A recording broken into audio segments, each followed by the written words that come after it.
वसुदेवसुतं देवं कंसचारूणमर्दनं देवकी परमानन्दं कृष्णं वन्दे जगद्गुरुं कृष्णं वन्दे जगद्गुरुं गुरुर्ब्रह्मा गुरुर्विष्णु गुरुर्देवो महेश्वर गुरुर्साक्षात् परब्रह्म तस्मै श्रीगुरुवे नमः। तस्मै श्रीगुरुवे नमः। पितामह अत्रि जी को, महाअवतार बाबा जी, भारत के सारे ऋषि मुनियों, संतों, महंतों, योगियों, सभी की चेतनाओं को मैं हृदय से आदर से प्रणाम करता हूँ। और आज श्री कृष्णम वंदे जगत गुरु आयोजित मैं अनिल प्रजापति मणिमाला मैडम को इनवाइट करता हूँ, जो भगवत गीता का 12 अध्याय भक्ति योग के बारे में वो विजडम शेयर करने वाले हैं। तो मैडम आइए और अपना विजडम शेयर करें। और यहाँ जूम सेशन पर जुड़े हुए सभी गीता प्रेमियों को मेरा नमस्कार, जय श्री कृष्ण, नमस्ते। थैंक यू सो मैडम, आप अपना विजडम शेयर कर सकते हो। Thank you sir. नमस्ते सबको, नमस्ते। कोटि कोटि आत्म प्रणाम। ब्रह्मर्षि पितामह पत्री जी को कोटि कोटि आत्म प्रणाम। वंशी मास्टर जी को कोटि कोटि आत्म प्रणाम। गीताचार्य श्री कृष्ण परमात्मा को कोटि कोटि आत्म प्रणाम।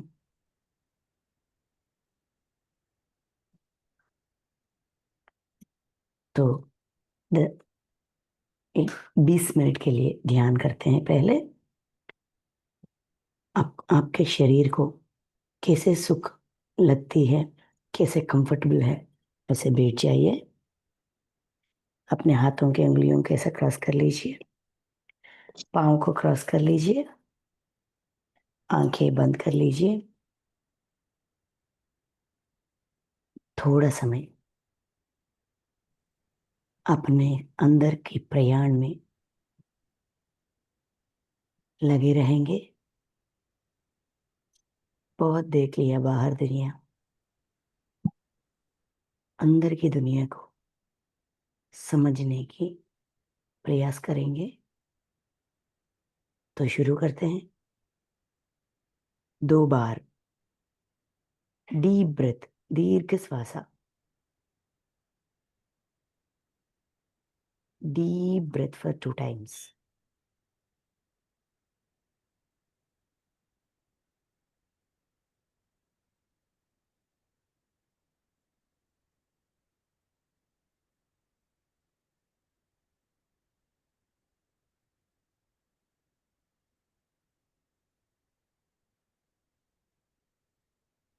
श्वास अंदर जा रही है, श्वास बाहर आ रही है।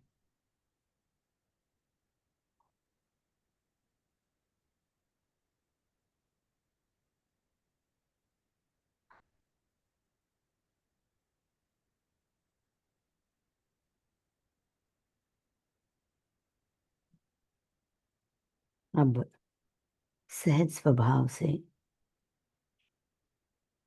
जो श्वास की प्रक्रिया हमारी अंदर चलती रहती है,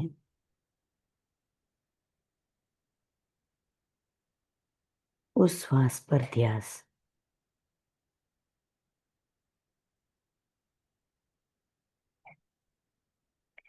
श्वासानुसंधान,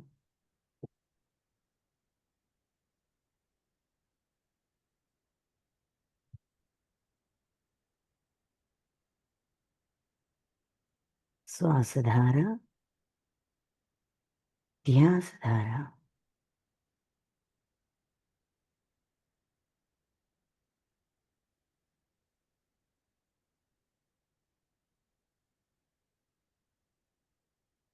हमारे अंदर की चेतना को श्री कृष्ण परमात्मा के ज्ञान से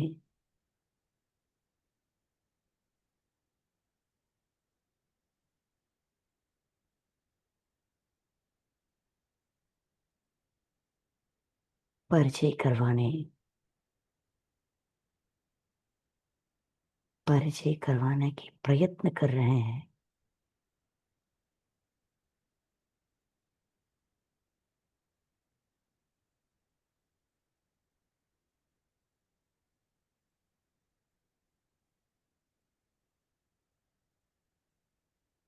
श्वासानुसंधान।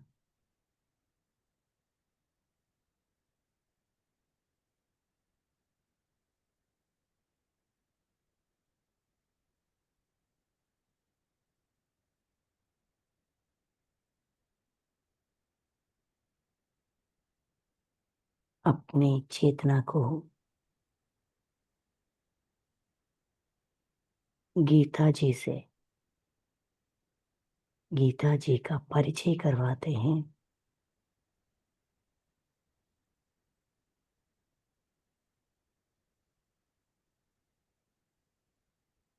ताकि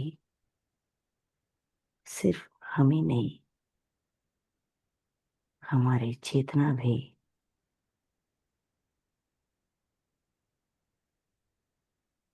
गीता के ज्ञान में पूरी तरह से मिलित हो जाए, सम्मिलित हो जाए।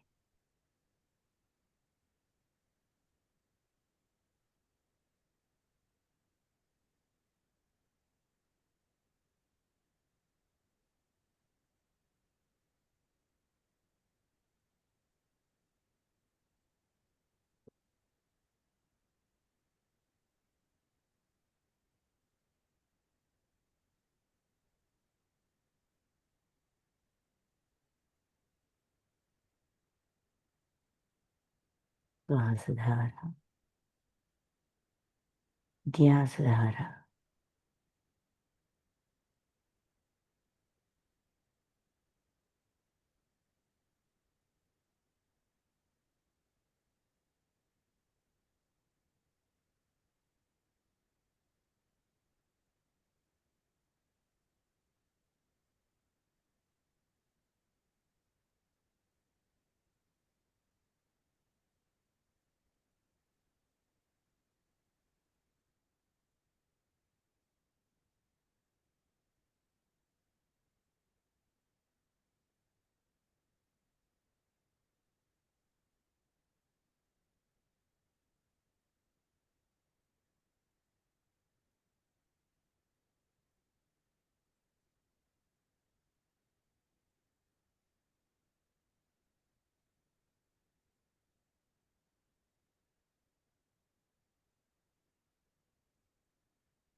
श्वास सहारा, दिया सहारा, सिर्फ हमारी पूरी ध्यास अपने श्वास पर, अपनी श्वास प्रक्रिया पर।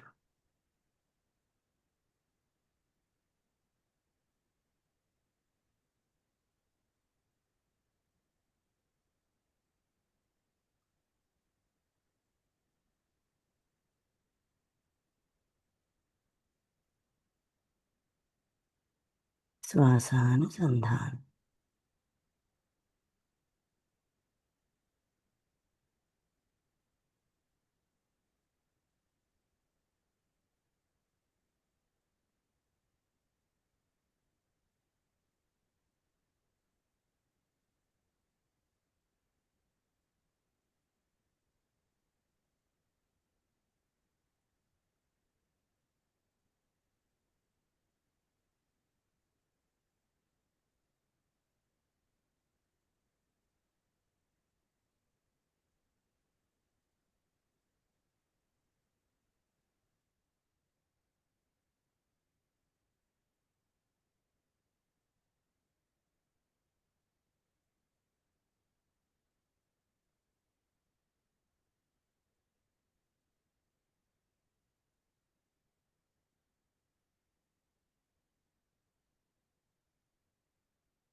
अच्छे से ध्यान स्थिति में है हम।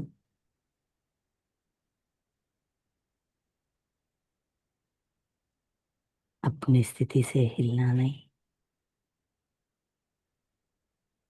बस गीता जी का अध्ययन करते करते अपने अंदर, अपने चेतना के अंदर ये सारे ज्ञान को निक्षिप्त करना हमारी दायित्व है। उसके लिए हम अपनी चेतना से जुड़ने की प्रयास कर रहे हैं।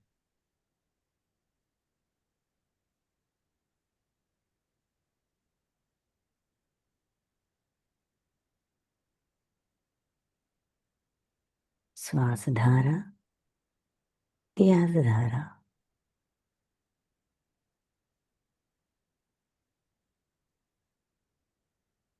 अपने आंखें मत खोलिए।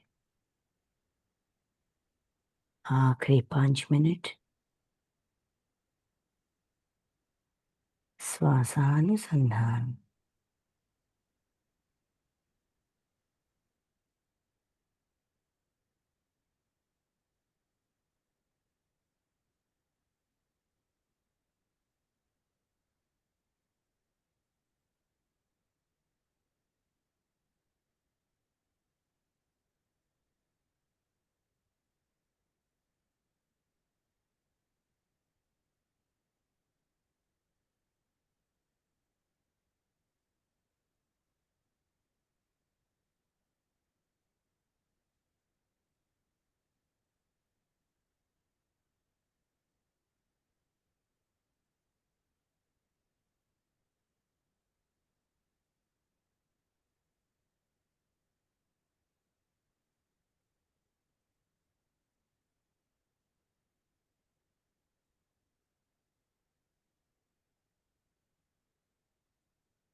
श्वास धारा,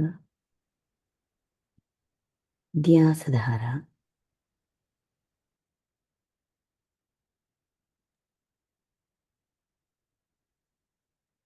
श्वासानुसंधान।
2 मिनट अच्छी तरह से, पूरी शिद्दत से, पूरी श्रद्धा से हम ध्यान किए हैं। वापस अपनी निजी स्थिति पे आ रहे हैं। अपने आंखें मत खोलिए।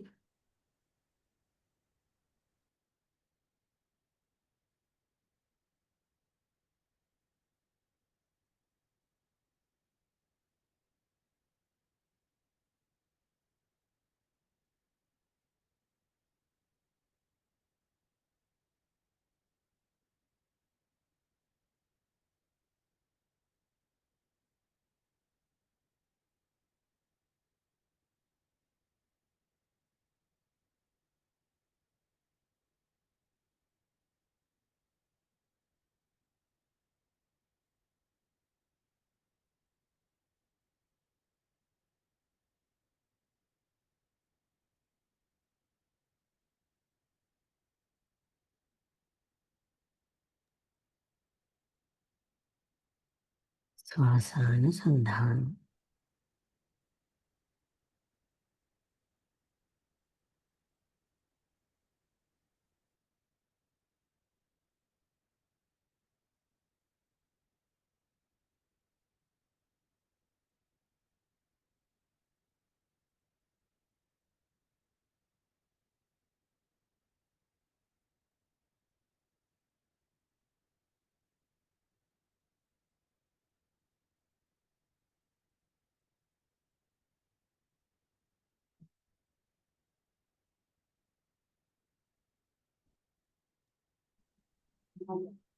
आखिरी 10 सेकेंड धीरे अपने आंखें मत खोलिए। अपने हाथों के उंगलियों को अपनी आंखों पर रख दीजिए। धीरे धीरे हम ध्यान से बाहर आते हैं।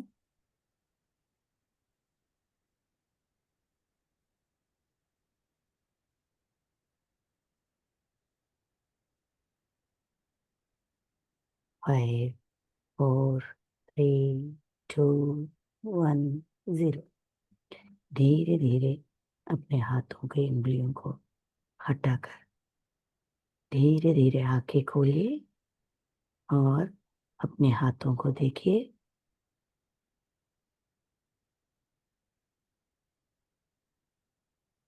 विश्व को, विश्वमय प्राण शक्ति को, अत्रिसर को, ध्यान का सहकरण करने वाले सभी व्यक्तियों को कृतज्ञता पूर्वक तालियां।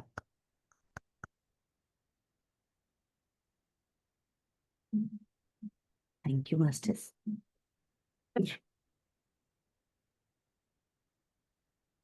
तो गीता जी का जो कल हमने शुरू की है ना, भक्ति योग, भक्ति का मतलब हमें समझाते हैं इस अध्याय में। बार बार एक ही बात बताई जाती है, मुझ पर विश्वास। भगवान हमें बार बार एक ही बात कहते हैं, मुझ पर विश्वास। मतलब मनुष्य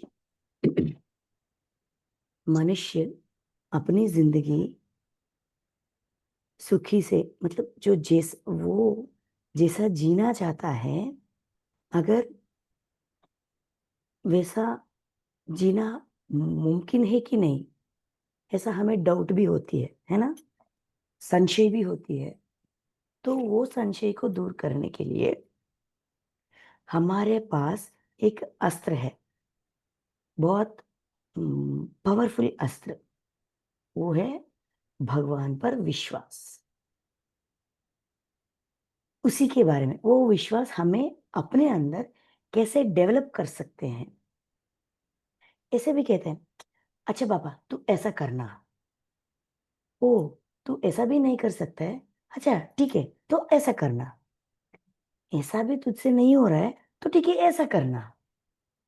ऐसा धीरे धीरे धीरे हमें अपनी स्थिति के अनुसार, अपनी स्थिति के अनुसार, मतलब हमें भगवान पर विश्वास करने के लिए आ, हम कैसे रेडी हो सकते हैं, खुद को कैसे तैयार कर सकते हैं, उसके लिए हमें बहुत सारे ऑप्शंस देते हैं। जैसे कि एग्जाम्स में मल्टीपल चॉइस क्वेश्चंस होते हैं ना, कौन कौन सा जवाब सही है, यह ना सारे जवाब सही है, लेकिन अपने लिए कौन सा सही है वो चूज कर लो। जो भी प्रोसेस तुम्हें अच्छा लगता है, तू कर सकता है, आशक्त है, वो प्रोसेस अपना सकते हो। ऐसा हमारे सामने बहुत सारे ऑप्शंस रखते हैं। कल वो 5 और 6, इन दोनों श्लोकों में हमें ये समझाया गया था कि सच्चिदानंद मतलब गुण से, अ, सद्गुण, सुगुण, सुगुणों को, सुगुणों का आचरण करना मतलब समझना, फिर उसका भजन करना, उसको अपने अंदर समाने की प्रयत्न करना, ये एक ऑप्शन था। ठीक है। अब सेवेंथ सेवेंथ श्लोक, उसमें ये कहते हैं कि हे अर्जुन, उन मुझ में चित्त लगाने वाले प्रेमी भक्तों का मैं शीघ्र ही मृत्यु रूप संसार समुद्र से उद्धार करने वाला होता हूं। जो लोग मुझ में चित्त लगाने वाले प्रेमी, मतलब जो लोग मुझे चाहते हैं, अपना चित्त मुझ पर लगाते हैं, मतलब अपनी चित्त मन में भगवान का स्थापन करते हैं, शीघ्र ही मृत्यु रूप संसार से उद्धार करने वाला हूं। मतलब अपने विश्वास इतना बड़ा अस्त्र है कि वो हमें भगवान हमारे हाथ पकड़कर मृत्यु रूप संसार, मतलब इस संसार को, जिस संसार में हम जीते हैं, उस संसार को हमेशा हम दर्दनाक या दुख भरी, मृत्यु देने वाले, हर क्षण वही समस्या आ गई, अरे बाबा मर गई, ये बात तो हमारे मुंह से आती ही रहती है ना। तो हमेशा मृत्यु की ये सोच हमारे जहन में होती है। तो जिस संसार को हम मृत्यु की तरह देखकर डरते हैं, झिझकते हैं, भय में चले जाते हैं, उस संसार से उद्धार करते हैं। उद्धार करने की मतलब यहां से लेकर जाते हैं ये नहीं, उस डर से, उस भय से हमें रिहाई मिलती है, रिलीज मिलती है। कोई बात नहीं, मैं हूं ना, मैं देख लूंगा, मैं मार्गदर्शन कर लूंगा, मैं तुम्हारा हेल्प करूंगा, मैं हूं, मुझ पर विश्वास रखो, अपना काम करते जाओ, काम छोड़ दो, सब कुछ छोड़ दो, अपने समस्या छोड़ दो, ये नहीं कहते। मैं हूं, इस विश्वास से तू जो करना चाहता है कर लो, जैसे मार्ग अपनाना चाहता है कर लो, मैं तुम्हारा हेल्प करूंगा, बस मैं हूं। तुम्हारा भगवान ये कहते हैं हमसे कि भगवान हमारे साथ हमेशा, सारे अवस्थाओं में, जागृत, स्वप्न, सुषुप्ति, सारे अवस्थाओं में, हम याद करें या ना करें, वो हमारे साथ है। बस ये विश्वास अपने अंदर रख लो, बाकी जो भी होना है मैं देख लूंगा। ये 7 श्लोक में कहते हैं, मतलब ये आश्वासन। अच्छा बाबा, आपके आपके ऊपर मैंने विश्वास कर दिया, तो मेरा क्या फायदा है? इसका समाधान है 7 श्लोक। यही फायदा है, हमें अपनी डर से, अपनी अपने अंदर की सारे डर से, भय से, ये जिंदगी में कैसे जीऊंगी, ऐसे सारे तरह तरह के प्रश्न जो हमें रोकती है, अपनी खुद की जिंदगी खुशी खुशी जीने से रोकते हैं, ये सारे डर और भय से हमें आश्वासन मिलती है। ये विश्वास का उपयोग है। ठीक है। नेक्स्ट, 8, 9, 10, 11, 12, ये 5 श्लोकों में हमें मैंने जैसे पहले कहा, ऑप्शंस देते हैं। ऐसा रह सकते हो, ऐसा अपना विश्वास बढ़ा सकते हो, ऐसा कर सकते हो, ऐसा कर सकते हो, ये भी प्रॉब्लम प्रोसेस है, ये भी प्रोसेस है, ऐसा हमें समझाते हैं। तो देखते हैं क्या क्या हमें दिया गया है। 8th 1, मुझ में मन को लगा और मुझ में ही बुद्धि को लगा, इसके उपरांत तू मुझ में ही निवास करेगा, इसमें कुछ भी संशय नहीं है। हम क्या सोचते हैं, अपने हृदय में भगवान को रखना है, लेकिन यहाँ भगवान 3 जगह भगवान को रखने के लिए कह रहे हैं। मुझ में मन को लगा, मतलब अपने मन में भी भगवान को लगाना है, मतलब स्थापन करना है। भगवान की असली रूप क्या है? दिव्यत्व, धर्म, हमेशा धर्म, क्या सही क्या गलत, ये सारे ज्ञान हमें अपनी मन को सिखाना है, समझाना है। क्योंकि जो भी इंफॉर्मेशन है, जो भी हम समझते हैं सच, अम, अच्छा लगता है, जो भी हम लेते हैं, प्रोसेस करते हैं, जो भी इंफॉर्मेशन, जो भी इनपुट हमारे अंदर अपने सेंस ऑर्गन्स के जरिए जाती है, कहाँ प्रोसेस होती है? मन में प्रोसेस होती है। हमारी प्रोसेसिंग यूनिट, ये भाषा हमें समझ में आती है क्योंकि हम टेक्नोलॉजी की दुनिया में है ना। तो हमारी प्रोसेसिंग यूनिट है मन। तो मन को ये समझा दे कि क्या सही क्या गलत। हमें ना हमेशा भगवान पर विश्वास रखना है। तो कौन घबराता है? कोई समस्या आने से कौन घबराता है? मन ही घबराती है। मन को मन में भगवान को स्थापन कर लिया तो वो भी चिंता रहित, आ देख लेंगे, आ गई समस्या, आ गई बाधा, आ गई पीड़ा, आ गई, मेरी जिंदगी क्या होगा, ये क्वेश्चन नहीं आएगा।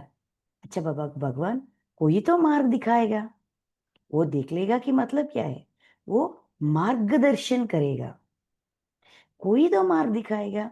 देखते हैं, रुकते हैं, उनका सॉल्यूशन वो इस समस्या, इस स्थिति का, इस परिस्थिति का क्या हल निकालेंगे, देखते हैं।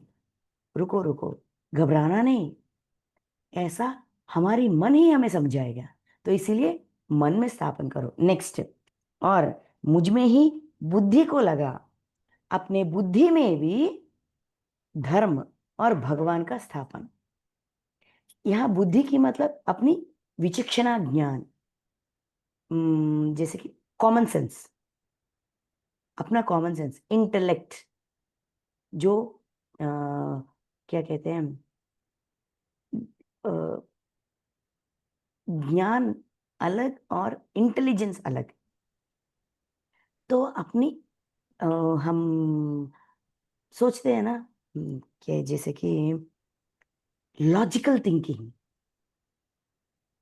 दुनिया की तौर तरीकों से हम सोचते हैं, उसमें भी भगवान को लगा, अपने बुद्धि में भी धर्म को, सही गलत, भगवान को स्थापन कर लो, तब भी हम कंफ्यूज स्टेट में नहीं जाएंगे। ठीक है। नेक्स्ट, इसके उपरांत, ऐसा धीरे धीरे अपने मन में धर्म का स्थापन, भगवान का स्थापन, अपने बुद्धि में धर्म का स्थापन, भगवान का स्थापन, ऐसा करते करते, मतलब मन को समझाते समझाते, बुद्धि को समझाते समझाते, इसके उपरांत तू मुझ में ही निवास करेगा। हम धीरे धीरे भगवान जैसा सोचना, मतलब दिव्यत्व के लक्षण, सगुणों को हम खुद के अंदर स्थापन करेंगे। ये ऐसा होती है, ये प्रोसेस ऐसा होती है, तरीका ऐसा होता है। हम हमेशा पत्री सर के मुंह से एक बात सुनते हैं, वी आर ऑल गॉड्स, हम सब भगवान हैं। ये बात कहने से बन जाएंगे क्या? भगवान कैसे बनते हैं? उसको साधारण सी नाम क्या आते हैं, क्या है? देवता, देव, मतलब दिव्यत्व की लक्षण को पूरी तरह से अपने अंदर समाने वाला। तो हमें क्या करना चाहिए? अपने अंदर ये दिव्यत्व का स्थापन करना है। तब हम जाके भगवान बनेंगे। तो we are all gods, we are all gods, ये बात खुद को कहते कहते हम वो बनने के लिए प्रयास करेंगे। कैसे बनेंगे? मैं भगवान कैसा हूँ, किस किस किस नजरिया से हूँ, ये सोच हमारे अंदर। पत्री सर ने क्या किया, हमारे अंदर ये सोच की बीज बो दिए हैं। उसको पानी देकर उसको बड़ा करना, उसका संरक्षण करना हमारी दायित्व है। तो हमें भगवान बननी है, ये हमारे टारगेट है, उन्होंने हमको देकर चले गए। तो इस टारगेट को रीच करने के लिए प्रोसेस इस अध्याय में दिया गया है। ऐसा होती है, ये मार्ग है, ये हमें कह रहा है मुझ में ही निवास करेगा, इसमें कुछ भी संशय नहीं है। नो डाउट बन जाएगा, नो डाउट तू भगवान बन जाएगा, ये कह रहे हैं। कहते नेक्स्ट, नाइन्थ वन, यदि तू मन को मुझ में अचल स्थापन करने के लिए समर्थ नहीं है तो हे अर्जुन, अभ्यास रूप योग के द्वारा मुझको प्राप्त होने के लिए इच्छा कर। मन को भगवान की बातें समझाना, ये तो बहुत कठिन काम है, ये तो मुझसे नहीं होगा। अगर तू ऐसा सोच रहे, मन में, देखिए, यदि तू मन को मुझ में अचल स्थापन, मतलब अनडाउटेडली, विदाउट एनी डाउट, मन में भगवान को स्थापन करना अ, नामुमकिन लग रहा है, कठिन लग रहा है, डोंट वरी, डोंट वरी, क्या कर सकते हैं? अभ्यास रूप से, मतलब प्रैक्टिस करना, अभ्यास रूप, जो भी काम हम करते हैं, जो भी प्रैक्टिस हम करते हैं, उसमें अभ्यास योग के द्वारा मुझको प्राप्त होने के लिए इच्छा कर। एटलीस्ट हम इच्छा तो रख सकते हैं, मतलब एक संकल्प तो ले सकते हैं। आज मैंने ठान लिया, मैं, मेरी मन को भगवान की भाषा या भगवान में को अ, भगवान पर विश्वास रखो, ये समझाऊंगी। मैं खुद की मन को भगवान पर विश्वास रखना, हमें ना, हम ना आज से भगवान पर विश्वास रखेंगे, जो भी होगा वो देख लेगा, ऐसा हम विश्वास रखेंगे। ऐसा अभ्यास रूप से खुद को सेल्फ काउंसलिंग दे दो। एटलीस्ट एक संकल्प तो रखो, इच्छा रखो, मैं ऐसा करूंगा, ऐसा अपनी मन को ये इच्छा दे दो। मन को बहुत तरह तरह से इच्छा देते हैं ना, वो चाहिए, ये चाहिए, ऐसा इच्छाएं होती हैं। इ- उन इच्छाओं के साथ ये भी एक इच्छा बना दो, मुझे भगवान पर विश्वास रखना है, विश्वास करना है। एक संकल्प तो ले सकते हो, ये तो बहुत कठिन काम तो नहीं है ना? ट्राई करो, ट्राई करो। ओके, नेक्स्ट, ये हमको दिए गए ऑप्शंस है। नेक्स्ट, टेंथ वन, बहुत प्यार से, बहुत सुंदर तरीके से समझाते हैं। टेंथ वन, यदि तू उपर्युक्त अभ्यास में भी असमर्थ है, उपर्युक्त, अब तक जो भी मैंने कहा, ये सारे अभ्यास करने में भी असमर्थ लगता है, क्या मैं ये कर सकता हूँ? क्या मुझसे ये होगा? मेरे अंदर इतना सामर्थ्य है? अरे यार, नहीं यार, ऐसा हम समझते हैं ना, हमारे तुरंत, ये भगवत गीता ऐसा होता है ना, एक श्लोक बताते हैं, उस श्लोक को समझते समझते अगर हमारे मन में जो भी बात आती है, हमारी बुद्धि में, ये मुझसे नहीं होगा, ऐसा कुछ लगती है, तुरंत अगले श्लोक में उसका समाधान मिल जाती है। देखिए, यदि तू उपर्युक्त, अब तक जो भी मैंने कहा है, अभ्यास में भी समर्थ नहीं है, सॉरी असमर्थ है, तो केवल मेरे लिए कर्म करके ही परायण हो जा। अच्छा बाबा, मन में स्थापन, मन में विश्वास, क्या ये भी मुझसे हो नहीं सकता? ठीक है, ठीक है, don't worry, don't worry, tension मत लो। क्या कर सकते हो? जो भी काम करते हैं ना हम हर रोज, ब्रश करते हैं, स्नान, नहाते हैं, खाना पकाते हैं, जो कोई भी तो काम करते हैं, है ना। ये सारे कामों को कर्म कहते हैं। वर्क्स, सिंपल भाषा में वर्क, काम। तो जो भी काम करो मुझे याद करो, याद करो। आ, बहुत सारे लोगों को ना ये अपनी मुंह में रहती है, जय श्री राम या हे राम, हे कृष्ण, ऐसा नाम रटते हैं। क्यों रटते हैं? बार बार खुद के मन को ये याद दिलाते हैं कि मेरी ऊपर एक भगवान है और मुझे उन पर विश्वास रखना है। इसीलिए हम वो एक कोई भी भगवान, उनका जो जिस भगवान से लगा है उसका नाम अचानक आ जाती है। उन्होंने ऐसा प्रैक्टिस की है, कोई भी काम करो वो नाम आ जाती है। एक भारी वस्तु उठाया, हे कृष्ण, ऐसा, मतलब उनके हेल्प से मैं उठा रही हूं। तो ऐसा है, ऐसा अपना, हम ऐसा भी कर सकते हैं, जो भी काम करो मुझे याद करो, ठीक है। कर्म करके ही परायण हो जा, मतलब काम करते करते भी परायण हो सकते हैं। हम काम नहीं छोड़ सकते, है ना, अपनी जिंदगी के। काम छोड़ना तो नामुमकिन है। खाना खाना भी एक काम है, श्वास लेना भी एक काम है, सोच करना भी एक काम है, सोचना भी एक काम है। कर्म योग में ये कहते हैं, मैं कोई काम नहीं करूंगा ऐसा तू सोच रहा है, लेकिन ये भी एक काम है। हाथ हिलना, आंखों की ये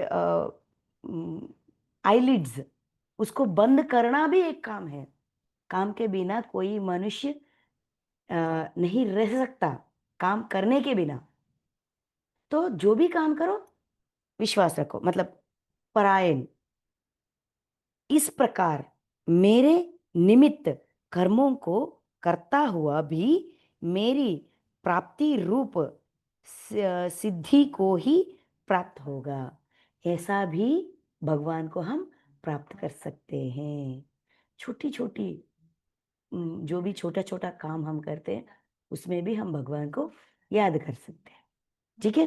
नेक्स्ट 11th वन, यदि मेरी प्राप्ति रूप योग के आश्रित होकर उपर्युक्त साधनाओं को करने में भी तू असमर्थ है, ऐसा मतलब भगवान को प्राप्त करने के लिए जो भी अब तक सॉल्यूशंस या टिप्स दिया गया है, कुछ भी नहीं कर सकता, इसमें भी असमर्थ है। तो मन, बुद्धि आदि पर विजय प्राप्त करने वाला होकर सब कर्मों के फल का त्याग कर।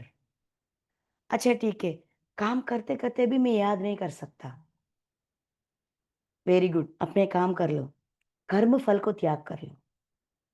मैंने काम किया, इसका फल जो भी हो मुझसे कोई लेन देन नहीं है।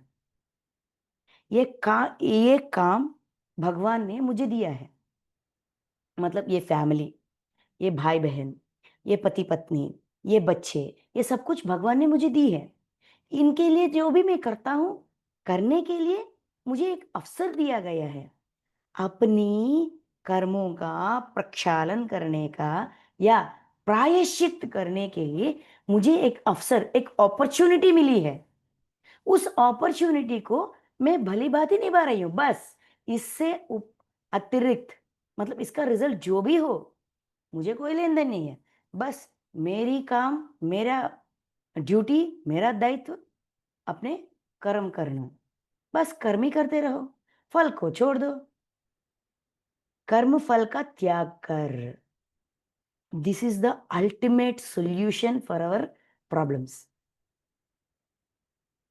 कर्म फल त्याग, इस भगवत गीता में जहां भी जाओ, जो भी प्रश्न पूछो, कुछ भी करो, गुण के बारे में पूछो, भक्ति के बारे में पूछो, जो भी करो, वो गोल गोल गोल गोल गोल गोल करते एक ही पॉइंट पर लैंड होती है, कर्म फल त्याग।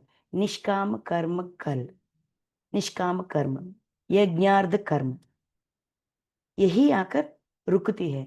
काम करो, उसके लिए उसका क्या कहते हैं, सॉल्यूशन क्या है, उसका फल क्या है, उस पर दृष्टि मत रखना। सिर्फ अपनी पूरी फोकस अपने काम पर रखना। एटलीस्ट ये तो कर सकता है, यहां भगवान की याद की कोई गुंजाइश ही नहीं है ना। ये तो ट्राई करो। Next 12th one. क्यों हमें ये डाउट आती है, भगवान की याद ना करने से हमारे अंदर विश्वास कैसे बढ़ेगा? सिर्फ कर्मफल त्याग से ये सब कुछ हो जाएगा? ये तो आसान है, हम सोचते हैं, लेकिन इतना आसान भी नहीं है। एक सिंपल सी एग्जांपल, क्योंकि मैं एक औरत हूं तो मेरी काम से ही मुझे एग्जांपल्स मिलती है। एक सब्जी, पनीर की सब्जी बना रही हूँ, तो बनती समय भी मेरी सोच क्या होगी? खाने के वक्त मुझे ये सब्जी को ना, ये अच्छा है, ऐसा मुझे प्रेज करेंगे। ऑटोमेटिकली मेरी सोच वहां पर चली जाती है। बस बन रही है, प्याज कट रही है, पनीर कट रही है, लेकिन आधे घंटे या घंटे के बाद क्या होगा, मैं अभी उसका एस्टिमेशन कर रही हूँ। एस्टिमेशन कर सकते हैं, लेकिन रिजल्ट ऐसा ही होना चाहिए, ऐसा नहीं करना चाहिए। ये कहते हैं, ये होती है कर्मफल त्याग। खाना बनाना मेरी दायित्व है, मेरी रिस्पॉन्सिबिलिटी, मेरी दायित्व है, क्योंकि मुझे भी भूख लगेगी, मुझे भी खाना है। तो स्वादिष्ट होगा तभी मुझे भी, मैं भी खा सकती हूँ। तो खुद के लिए कर रही हूँ, ऐसा भी मैं सोच सकती हूँ। लेकिन नहीं, मैं सारे फैमिली मेंबर्स के लिए कर रही हूँ, तो सब लोग मुझे बहुत बढ़िया है, बहुत टेस्टी है, बहुत अच्छा बनाया है, इस एक्सपेक्टेशंस के साथ जब मैं काम करती हूँ, मैं पूरी तरह से काम सीख नहीं पाती। उस एक्सपेक्टेशंस को छोड़ना बहुत आसान काम लगती है। जब इसको प्रैक्टिस करना शुरू करेंगे, तब समझ में आएगा इस बात के अंदर कितनी बड़ी मैजिक है। कर्म फल त्याग छोटी सी बात है, लेकिन बहुत अंदर तक हमारी बदलाव आएगी, बहुत गहरी बदलाव आएगी। तो क्यों करना है, इसका महत्व क्या है, ये 12th श्लोक में कहते हैं। देखिए, मर्म को ना जानकर किए हुए अभ्यास से ज्ञान श्रेष्ठ है। जो भी अभ्यास हम करते हैं, मतलब इस जिंदगी लेकर आए हैं, जन्म लेकर आए हैं, कुछ करने के लिए लेकर आए हैं, उस जिंदगी में कुछ काम करते करते करते करते हैं, उसमें मर्म क्या है? जो भी काम मैं करती हूँ, उसका, उससे मैं, मुझे क्या सीखना है? क्यों मुझे ये प्रोसेस बताई गई है? साधना, फॉर एग्जाम्पल हम जो साधना करते हैं, आना पाना सती मेडिटेशन, ये श्वास पे ही ध्यास क्यों रखना है? क्योंकि इससे पहले बहुत सारे तरीके आए हैं ध्यान के तरीके। ओंकार से कर सकते हैं, मंत्र जप से, नाम जप से, बहुत सारे साधनाएं, है ना।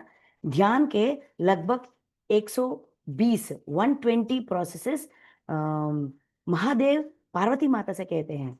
उसको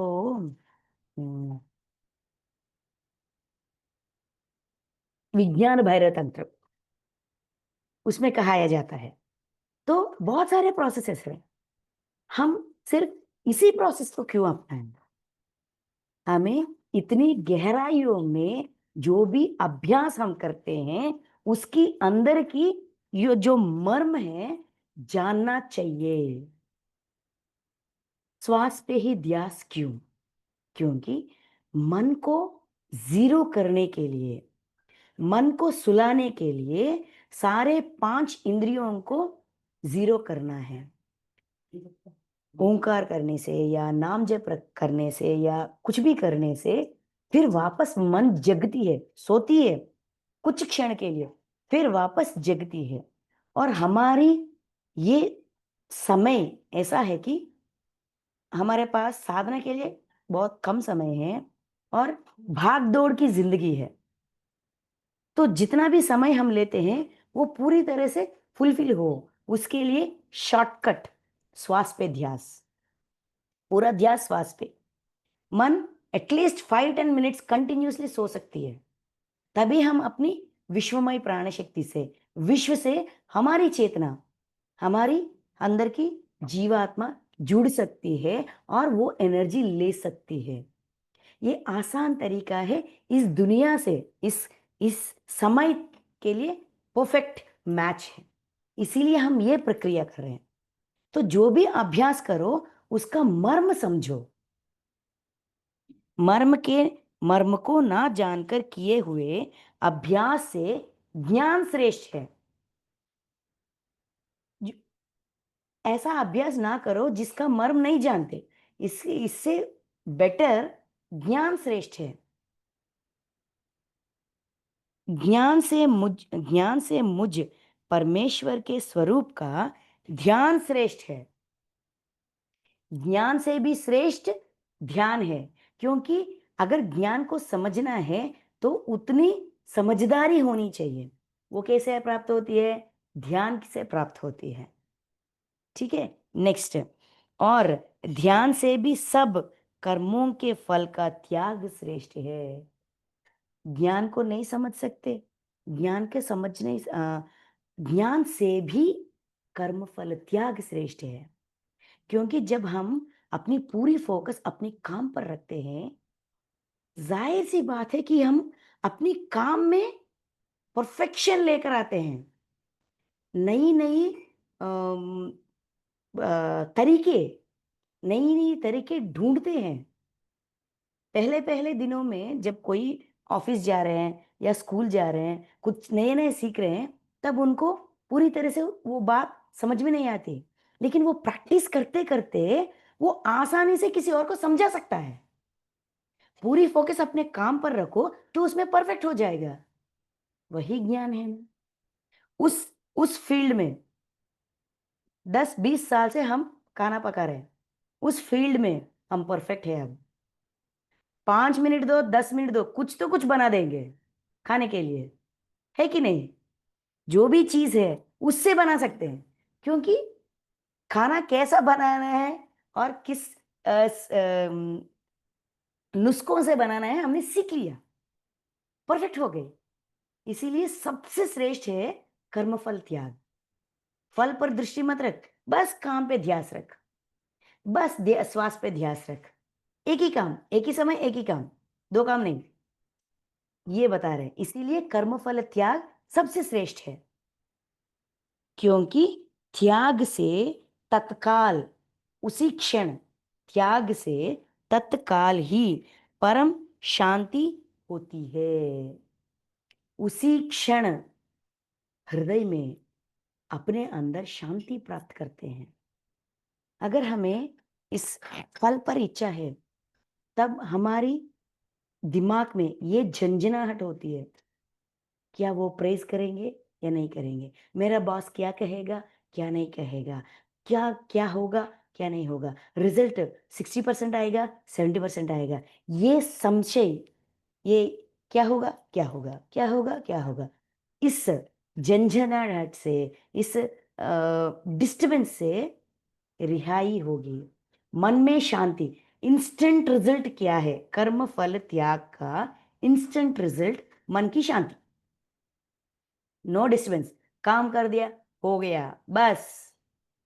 उसके उसके ऊपर कोई सोच नहीं, विचार नहीं, हो गई, तत्काल शांति प्राप्त होगी। ये हमें गारंटी दे रहे हैं। प्रैक्टिस करेंगे तो समझ में आ जाएगा क्यों इतनी गारंटी से कह रहे हैं, क्योंकि ये सच है, बहुत बड़ी सच है और बहुत अच्छी सच भी है। कर्म फल त्याग, ठीक है। 13 श्लोक से, 13 और 14 ये दोनों मिलकर दिए गए हैं। अनिल सर, कंटिन्यू करूं या नेक्स्ट वीक कंटिन्यू करूं?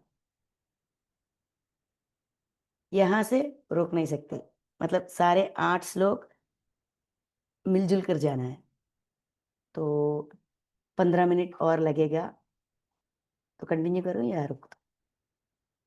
कर लो, कोई बात नहीं, ओके क्वेश्चन सर। नहीं करेंगे आज। ओके सर, हाँ, थैंक यू। तो 13 और 14 इसमें ना 8 पॉइंट देते हैं हमें। आखिरी आखिरी लाइन सुनाती हूँ। अ, मेरा भक्त मुझको प्रिय है, लास्ट 5 वर्ड्स, मेरा भक्त मुझको प्रिय है, मतलब भगवान की दृष्टि में अगर हमें प्रिय बनना है तो हमें हमारे अंदर ये 8 पॉइंट्स है कि नहीं चेक करनी चाहिए। तो देखते हैं क्या है पॉइंट्स। फर्स्ट वन, जो पुरुष सब भूतों में द्वेष भाव से रहित, पॉइंट नंबर 1। स्वार्थ रहित, सबका प्रेमी और हेतु रहित दयालु है, पॉइंट नंबर 2। तथा ममता से रहित, पॉइंट नंबर 3। अहंकार से रहित, ममता से रहित, अहंकार से रहित, ये दोनों पॉइंट नंबर 3। नेक्स्ट है सुख दुखों की प्राप्ति में सम, पॉइंट नंबर 4। और क्षमावान है, अर्थात अपराध करने वाले को भी अभय देने वाला है। क्षमा की मतलब भी समझाते हैं, ये पॉइंट नंबर 5। नेक्स्ट, तथा जो योगी निरंतर संतुष्ट है, पॉइंट नंबर 6। मन मन इंद्रियों सहित शरीर को वश में किए हुए है और मुझ में दृढ़ निश्चय वाला है, पॉइंट नंबर 7।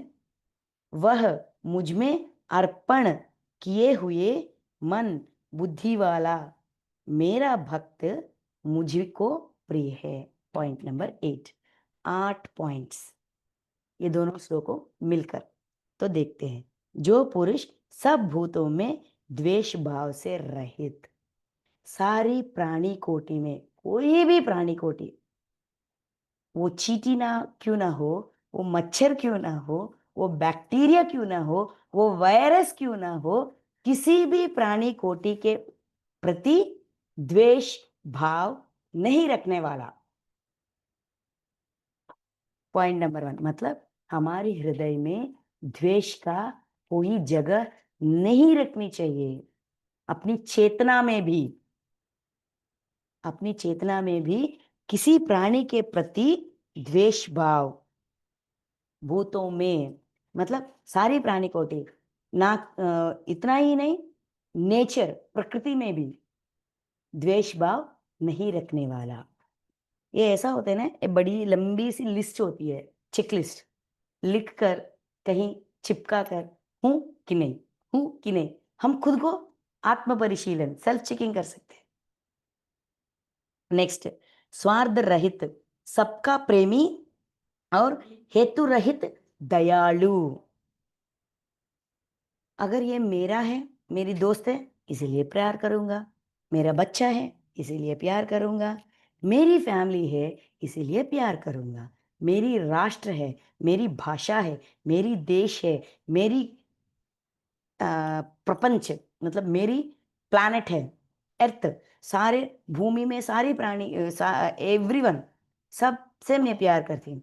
मतलब अदर डायमेंशंस वाले उससे द्वेष करेंगे क्या? ये भेदभाव को हटाने के लिए बोल रहे हैं। स्वार्थ रहित, सबका प्रेमी, मैं मेरा छोड़कर सबको एक ही तरह प्यार करने वाला, और हेतु रहित दयालु, मतलब जो करुणा हम दिखाते हैं उसमें भी डिफरेंशिएशन नहीं होनी चाहिए, भेदभाव नहीं होनी चाहिए, हेतुवाद नहीं होनी चाहिए। इसमें ना बहुत गहरी ज्ञान है जो हम पर, फॉर एग्जाम्पल इन दिनों में इंडिया पाकिस्तान का वॉर हुई है, सारे इंडियंस को पाकिस्तान पर बहुत गुस्सा आई है, क्रोध आई है, सब कुछ आई है। लेकिन भगवान की दृष्टि से देखा जाए, इंडियन की दृष्टि से देखा जाए वो गलत है। भगवान की दृष्टि से देखा जाए वो भी उनका बच्चा है और हम भी उनके बच्चे हैं। ये भेदभाव भी हटानी चाहिए। करुणा अनकंडीशनल होनी चाहिए, प्यार अनकंडीशनल होनी चाहिए, ये कह रहे हैं। ये सेकंड पॉइंट। नेक्स्ट, तथा ममता से रहित, अहंकार से रहित, ये है ममता, मेरी देश ममता है। ये पूरी सृष्टि परमात्मा का है, मैं उनका बच्चा हूं, वो भी उनके बच्चे हैं। ये ममता रहित। ममता क्या कहती है, क्या करती है? डायरिया तैयार करती है, सीमाएं लगाती है। यही तक मेरी सीमा है, मेरी ममता का यही तक सीमा है। मेरी ममता मेरी फैमिली तक सीमित है, मेरी जान पहचान वालों तक सीमित है, मेरी ध्यान ग्रुप तक सीमित है, मेरे गुरु तक सीमित है। ये सीमाएं लगाने वाली ममता है। इसीलिए ममता रहित और अहंकार रहित, मैं और मेरा, ये अहंकार होती है रहित। नेक्स्ट फोर्थ वन, मुझ दुखों की प्राप्ति में, सॉरी, सुख और दुखों की प्राप्ति में सम और क्षमावान। सम, सुख और दुख, सुख प्राप्त हुई या दुख प्राप्त हुई, उसके लिए इतना डिस्टर्ब ना होना, दोनों को एक ही तरीके से देखना। कैसे देख सकते हैं?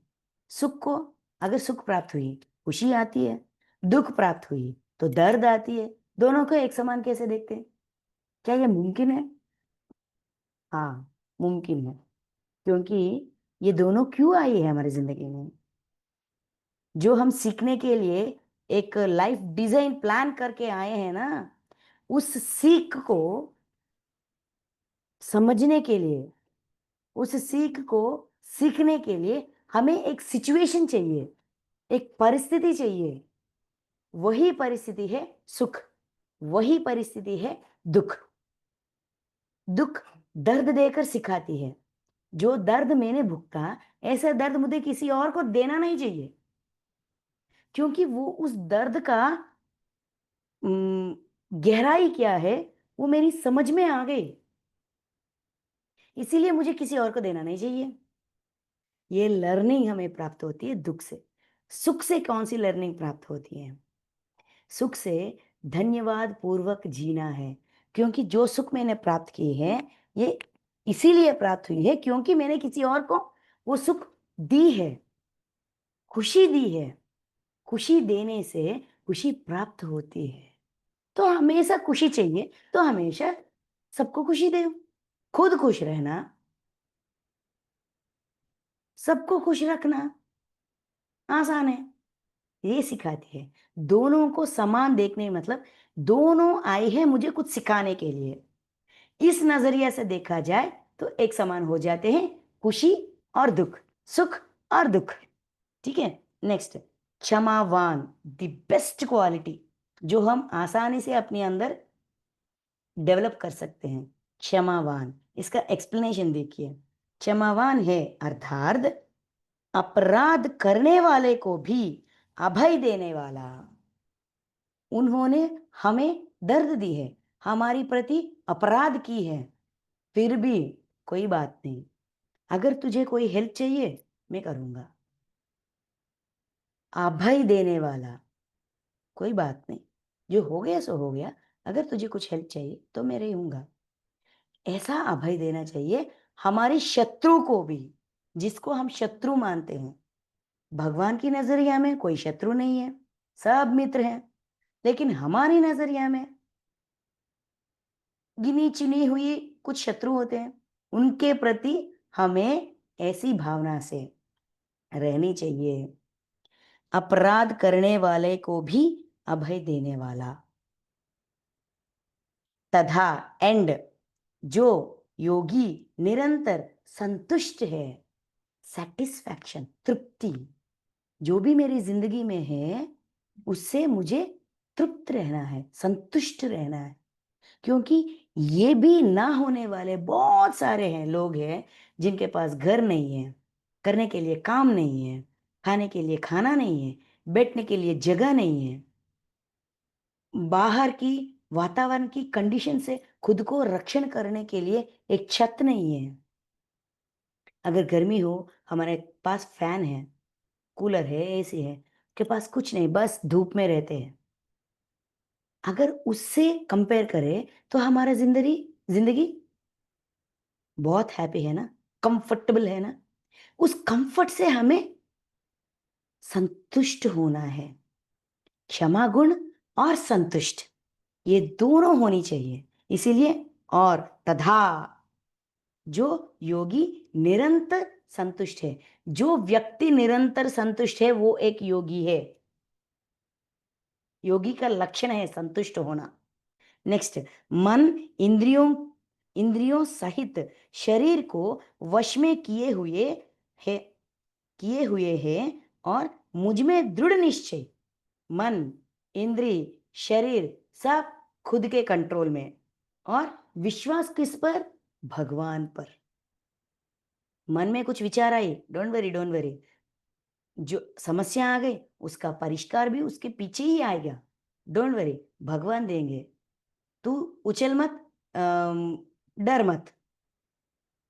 इस विश्वास से हम अपने मन को, अपने शरीर को और अपने इंद्रियों को अपने वश में रख सकते हैं।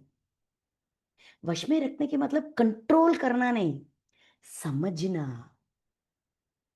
मन को डर आई है, कुछ बात नहीं बाबा, कोई बात नहीं, हो जाएगा हो जाएगा, समझाना। ये होती है वश में रखना। हमारे आंखें हैं, कुछ कोई चीज को देखी है, मुझे चाहिए कहती है, कोई बात नहीं, मिलेगा मिलेगा, इतना उछल मत, इतना टेंशन मत करना, होइगा होइगा। ऐसा समझना, खुद को समझना है, खुद समझना है और उनको भी समझाना है। ये होती है वश में रखना।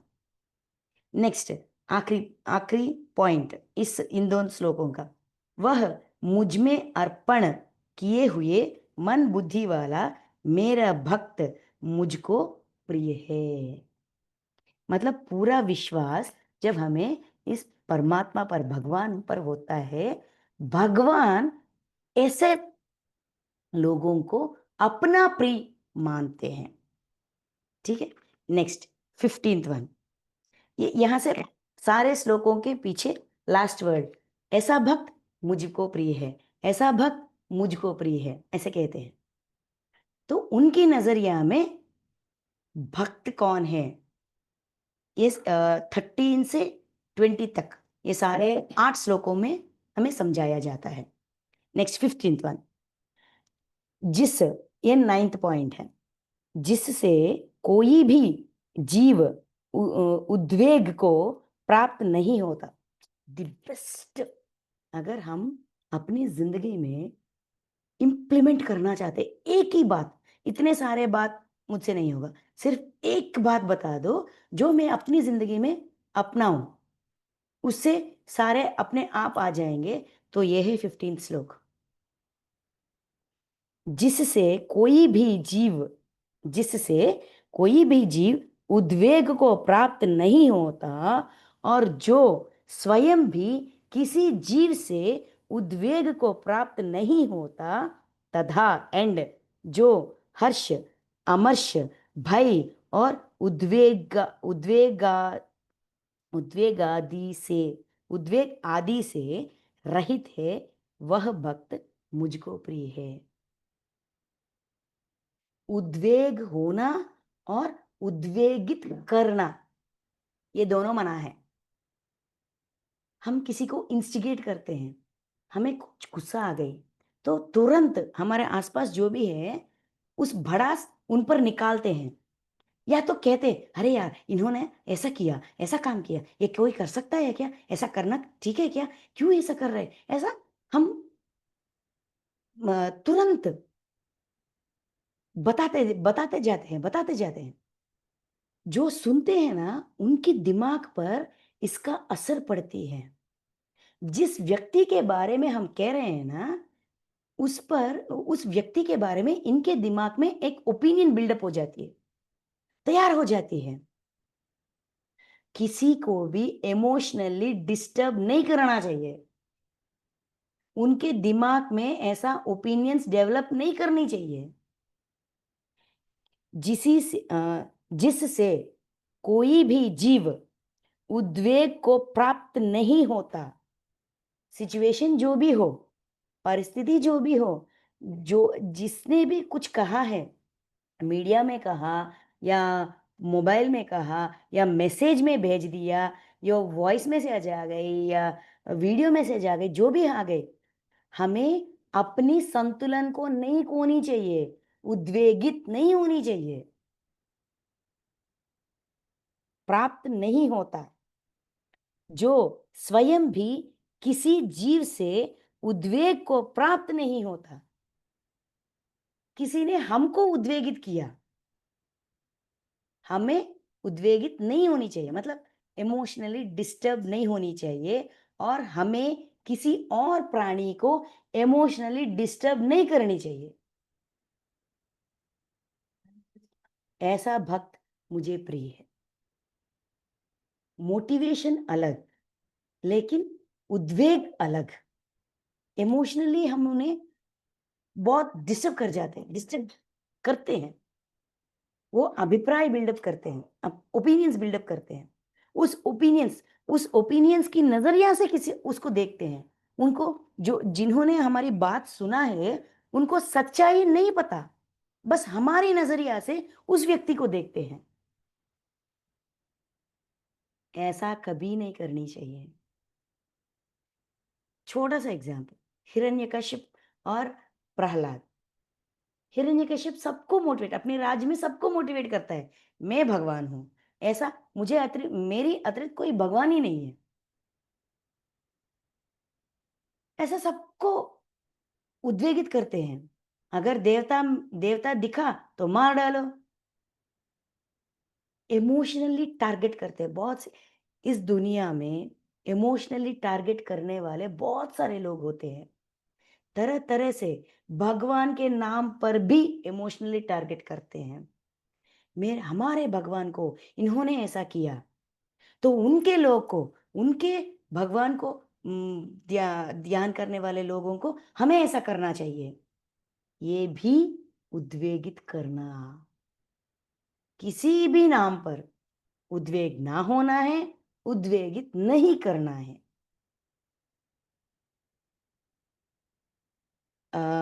इसीलिए प्रहलाद प्रिय हो गया, क्योंकि वो क्या कहता है, सब पर भगवान है, सबके अंदर भगवान है, आपके अंदर भी भगवान है, मेरे अंदर भी भगवान है, हम सिर्फ मनुष्य हैं, भगवान है, इक्वालिटी में है।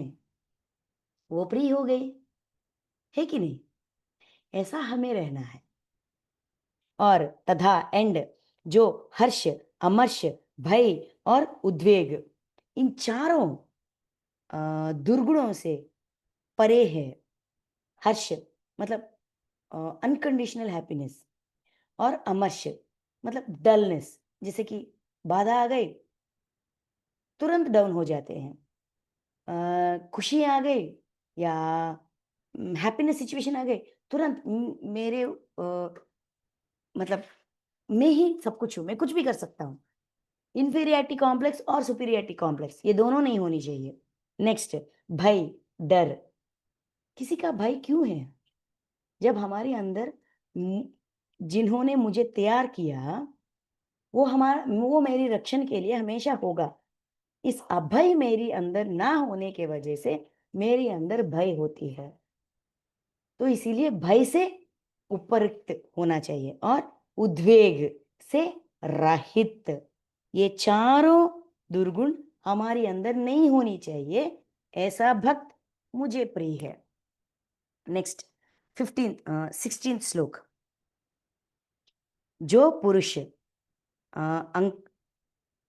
अंकाशा से रहित, बाहर भीतर से शुद्ध, चतुर अ, चतुर, पक्षपात से रहित और दुख से छुटा हुआ है, वह सब आ, आ, वह सब आरंभों को वह सब आरंभों का त्याग की और त्यागी मेरा भक्त मुझको प्रिय है। जो पुरुष आकांक्षा से रहित, आकांक्षा से रहित मतलब यहाँ आकांक्षा के मतलब क्या है कि भौतिक जीवन का गहरी आकांक्षा होती है, इस प्राप्त करनी है, ऐसा स्थिति जरूर प्राप्त करनी है। मैनेजर के पोस्ट या ऐसा, एक्सपेक्टेशन या एक्सपेक्टेशंस, गहरी एक्सपेक्टेशंस, आकांक्षा रहित नहीं होनी चाहिए। नेक्स्ट, बाहर भीतर से शुद्ध। बाहर मतलब जीव, जो हमारी जिंदगी, भौतिक जिंदगी की शुद्ध, और भीतर मतलब हमारी अंदर चेतना भी शुद्ध रखनी चाहिए। शुद्ध मतलब आज मैंने नहा लिया मैं शुद्ध हूं, नहीं, सद्गुणों से भरा। चतुर, इंटेलिजेंट, मतलब जो भी सिचुएशन आए तुरंत ये सिखाने के लिए, ये सीख प्राप्त करने के लिए ये परिस्थिति आई, तुरंत अवेयरनेस से जो एसेस कर सकता है, समझ में आ जाती है, वो है चतुरता। नेक्स्ट, पक्षपात रहित, भेदभाव रहित, दुखों से छुटा हुआ। सारे दुनिया के सारे कष्ट मेरे ही है, मेरे जिंदगी में ही सारे कष्ट है, ऐसी भावना से मुक्त होने हुआ व्यक्ति, वह सब आरंभों का त्यागी, सब आरंभों का त्यागी।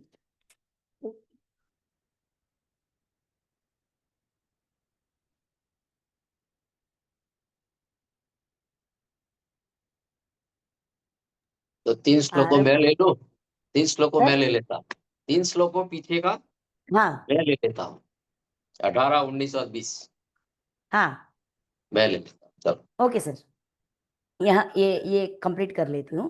हाँ सब मैं कंप्लीट कर लेता हूँ, एक मिनट। 16th वन, आरंभ सिक्सटी, का त्यागी की मतलब कर्म फल त्याग। ऐसा भक्त मुझे प्रिय है।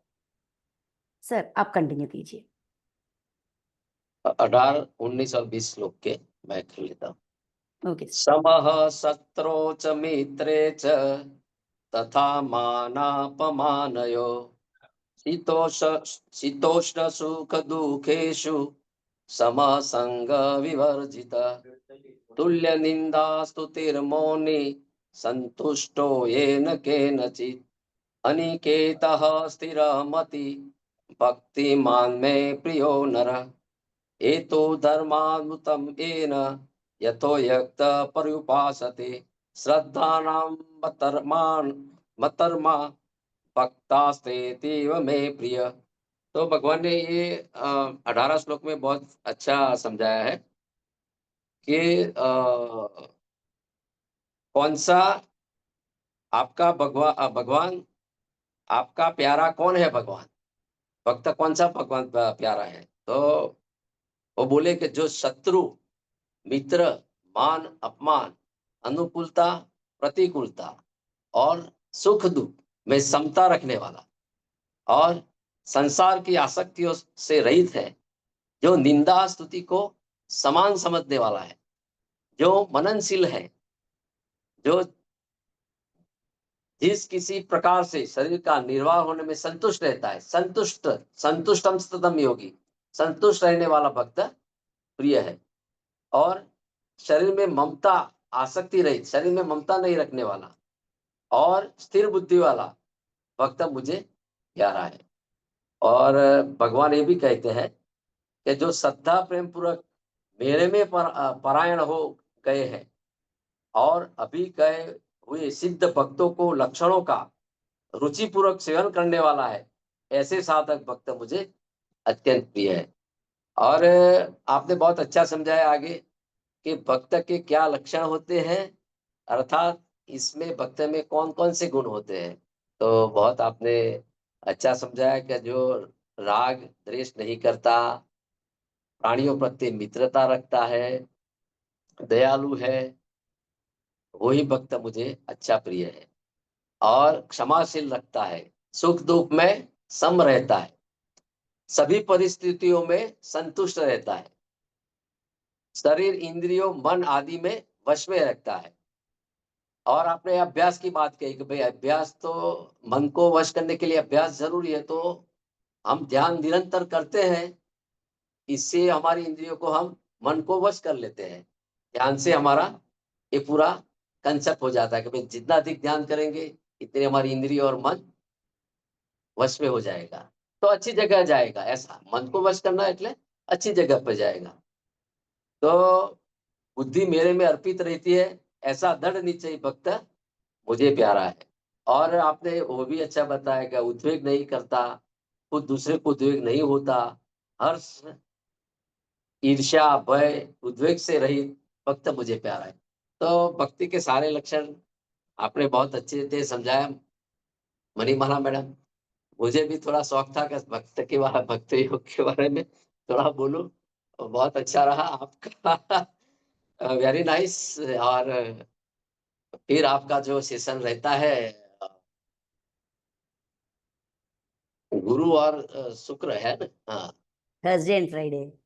Yes yes. तो फिर अगले समय मिलेंगे, और समय बहुत हो गया है, तो सभी गीता प्रेमियों को मैं धन्यवाद अदा करता हूँ कि जो इतने समय बैठे हुए और भक्ति योग के बारे में मणिमाला मैडम का जो बहुत अच्छी तरह से उन्होंने सरल भाषा में भक्ति योग का ज्ञान दिया, तो मैं मणिमाला मैडम का धन्यवाद अदा करता हूँ। यहाँ बैठे हुए सभी गीता प्रेमियों को मैं आदर से नमन करता हूँ। तो आज का सेशन में यहाँ समापन करता हूँ। सबका मंगल हो, सबका मंगल हो, सबका मंगल हो। थैंक यू मास्टर्स, ओम थैंक यू सो मच। तत्सत, ओम तत्सत, ओम तत्सत, ओम शांति शांति शांति। Thank you so much.